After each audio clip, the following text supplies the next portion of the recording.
All right, welcome back, wrestling fans. Again, my name is Steve Hall, filling in for the one and only Eric Asafalo, as he is out of town, out of state this week. So I'm going to fill in for this 4th of July edition of In My Damn Opinion. First topic on the agenda is remember back in 1993, Lex Luger body slamming Yokozuna. So let's take you back to that day. It was July 4th. I believe it was on the USS Intrepid, where Yokozuna challenged any superstar, or anyone from the crowd for that matter, to attempt to body slam him. A lot of guys tried the feat. Crush was a notable one. A big guy, very strong. Actually got Yoko up a little bit, but not able to slam him. Then Randy Savage tries to make an attempt. Are you fucking serious? Randy Savage was 230 pounds soaking wet. Sure, was he an athletic guy? Sure, but he wasn't going to be able to body slam a 600-pound Yokozuna. Not even close. Didn't even have to stand a chance. So then everybody looks at the crowd, looks in the back, coming in from the helicopter. Holy shit, it's Lex Luger, the narcissist. Bobby Heenan comes out and said, "What the hell are you trying to do?" Luger pushes him aside, instantly getting the respect of all the fans. He comes out, gives a little speech. Yoko tries to go after him. Bam! Body slam, hip toss, whatever you want to call it. Lex Luger body slams Yokozuna, making him the first person ever to slam Yokozuna. This was on July 4th. This started the Lex Express, and it was incredible. So what if, fans, what if Lex Luger wasn't the guy to body slam Yokozuna? Because, you know, as a member of the Ask 7 Pound segment, I actually have some inside information. It wasn't actually supposed to be Lex Luger. It was supposed to be none other than Hulk Hogan, my favorite wrestler of all fucking time, that piece of shit. But Hogan, you know, tried to use his creative control once too often, and then they went with Lex Luger instead. Hogan wanted to be the guy to body slam Yokozuna, as he did with Andre the Giant back in 1987, being the first person, well, sort of the first person to body slam Andre in historic fashion. He wanted to be also the first person to slam Yokozuna. A month earlier, he had lost the World Heavyweight Championship to Yokozuna, again, because Hogan wanted to be the World Heavyweight Champion and not wrestle a fucking match. Typical Hogan. He was soft. Yes, S-A-W-F-T. Soft. But the problem is Hogan wanted all the limelight for himself. McMahon was going in another direction. Luger was the guy. Luger had the look. Luger had the build. But what if he hadn't? What if Hogan did go in? Honestly, you probably would have seen Hogan body slam Yokozuna. He would have gone on to probably win the Royal Rumble, then go on again to win the World Heavyweight Championship at WrestleMania 10. Again from Yokozuna.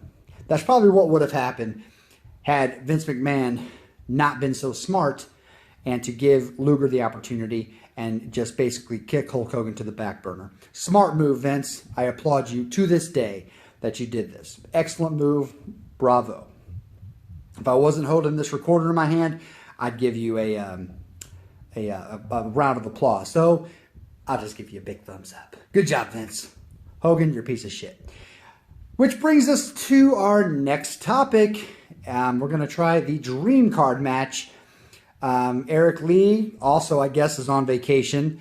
You know, I guess none of the people from the In My Damn Opinion segment can join us this week. But hey, that's okay. That's what we're here for this week, guys. Everybody here at 7 Pound Bag, we like to fill in for everybody. Even myself, you know, people call me King Kong Bundy, whatever. It's not really Bundy. So let's jump to the Dream Card match this week. It's one that I actually asked Eric to do a while back, and that was the Great Muta representing New Japan Professional Wrestling versus Hulk Hogan himself, my favorite wrestler. Piece of shit.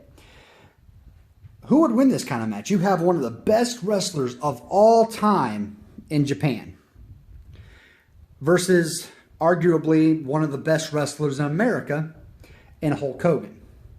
IWGP champion, WWE champion, WCW champion. Who would win this epic match? I'm going to pull a curveball on you, even though I can't stand the motherfucker. Hulk Hogan would win this match. Muta definitely has more talent. Muta has the most wrestling ability, but Hulk Hogan has the one card that Muta does not, and that's creative control. He would never, ever, ever job to a guy like the Great Muta. Why? Because he was half his size, about 220 pounds, versus Hogan, who was well over 300 pounds in his career. No way would Hogan job to the Great Muta. It just wouldn't happen. If he was told, yes, hey, Hulk, you're going to go ahead and job to Muta this week in Japan, Hogan wouldn't have done the match. It's very simple. He's a dick. He's a pussy. I hate him. I could go on and on about how I hate Hulk Hogan. Most of you already know that. When he had that incident with saying a very negative word, Hulkamania died, and that made me very happy. But in this particular match, the Dream Card match, my Dream Card would have Muta spitting him with the green mist and Hogan getting the moonsault and getting pinned. That would be my ideal dream match, but we all know what would happen. Hogan would Hulk up, the big punches, the big boot. Maybe he can body slam the Great Muta. That would be difficult. Leg drop, 1, 2, 3. Hogan wins the match, and then disappears from the spotlight, saying, "Oh, I beat everybody." Yeah, big fucking immortal my ass. So Hogan wins the match because of creative control. But I would love to see it if Muta would take the match and just run with it. That would be amazing. So, next topic of discussion, final topic of discussion, the United States Championship. So if anybody watched the U.S. Championship match on Raw last Monday night between Titus O'Neil, a.k.a. Virgil, versus Rusev for the United States Championship. I want to touch on this just briefly. WWE, what the hell were you thinking? This is America's birthday. You have Titus O'Neil coming out to the ring dressed like Apollo Creed. You got Rocky or Apollo versus the Russian on America's birthday for the U.S. Championship. This is going to be a feel-good moment, not only for Titus O'Neil, but for the fans of America, American wrestling, taking out the Bulgarian brute Rusev. You're going to see this happen. I'm anticipating myself as a fan. We're going to see a new United States champion in Titus O'Neil.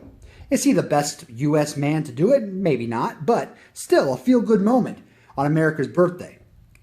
He submits. What the fuck? He submits to Rusev's, what do you call it? Camel clutch or whatever you call it. I can't remember what they call it. Acolyte or whatever. Doesn't really fucking matter. You have an American losing to a Russian for the United States Championship on America's birthday. Sure, later on in the night, you had, Zack Ryder have another feel-good moment, but that's something I'm going to challenge Eric to do next week on In My Damn Opinion. What do we do with Zack Ryder now that he has not one, but 2 feel-good moments in wrestling this year?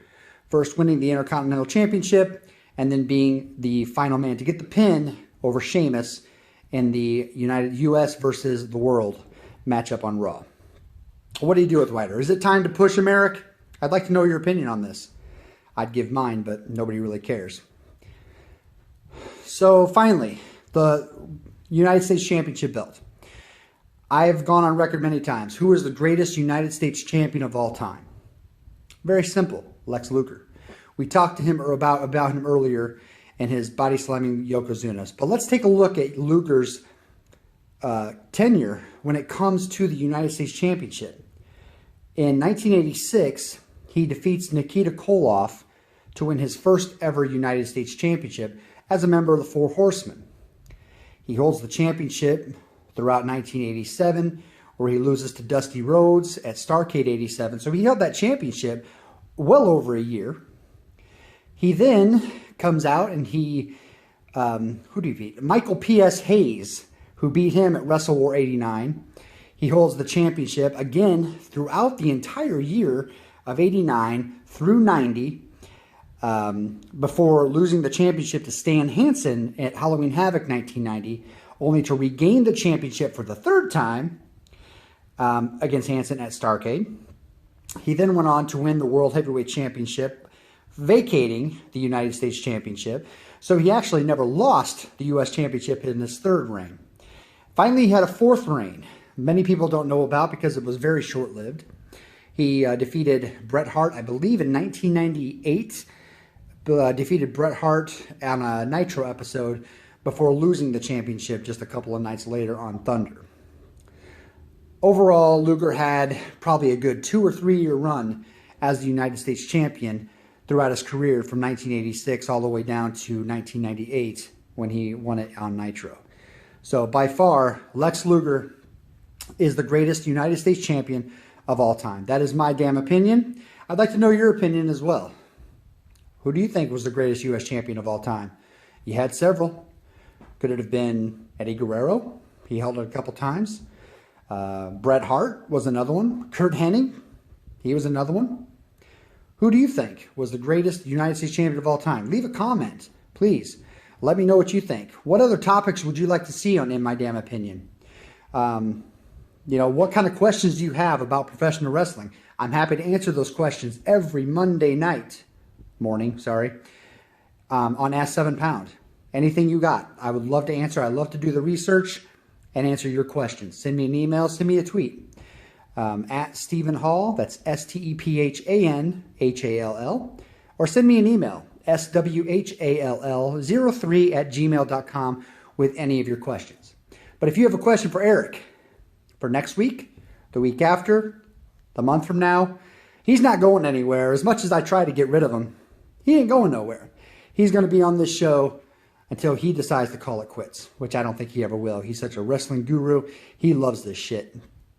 So let him know, what do you think? What kind of topics do you want him to see? Also, you want to enjoy pro wrestling just as much as myself and Eric does, like he says every week? Join us for the Wrestling Roundtable every Friday morning, 7 a.m., right here on 7poundbag.com. A group of panelists, including myself, will answer 5 questions related to the world of professional wrestling, past, present, even future. What's on our minds? We are one of the most controversial panelists in the history of wrestling internet roundtables, I guess you can say. Join us. Let us know what you want to hear. We love to hear from our fans, so we appreciate you. I know that 7 Pound Bag recently reached over 250,000 subscribers or viewers. This is an amazing feat. We're heading up. We love doing what we do.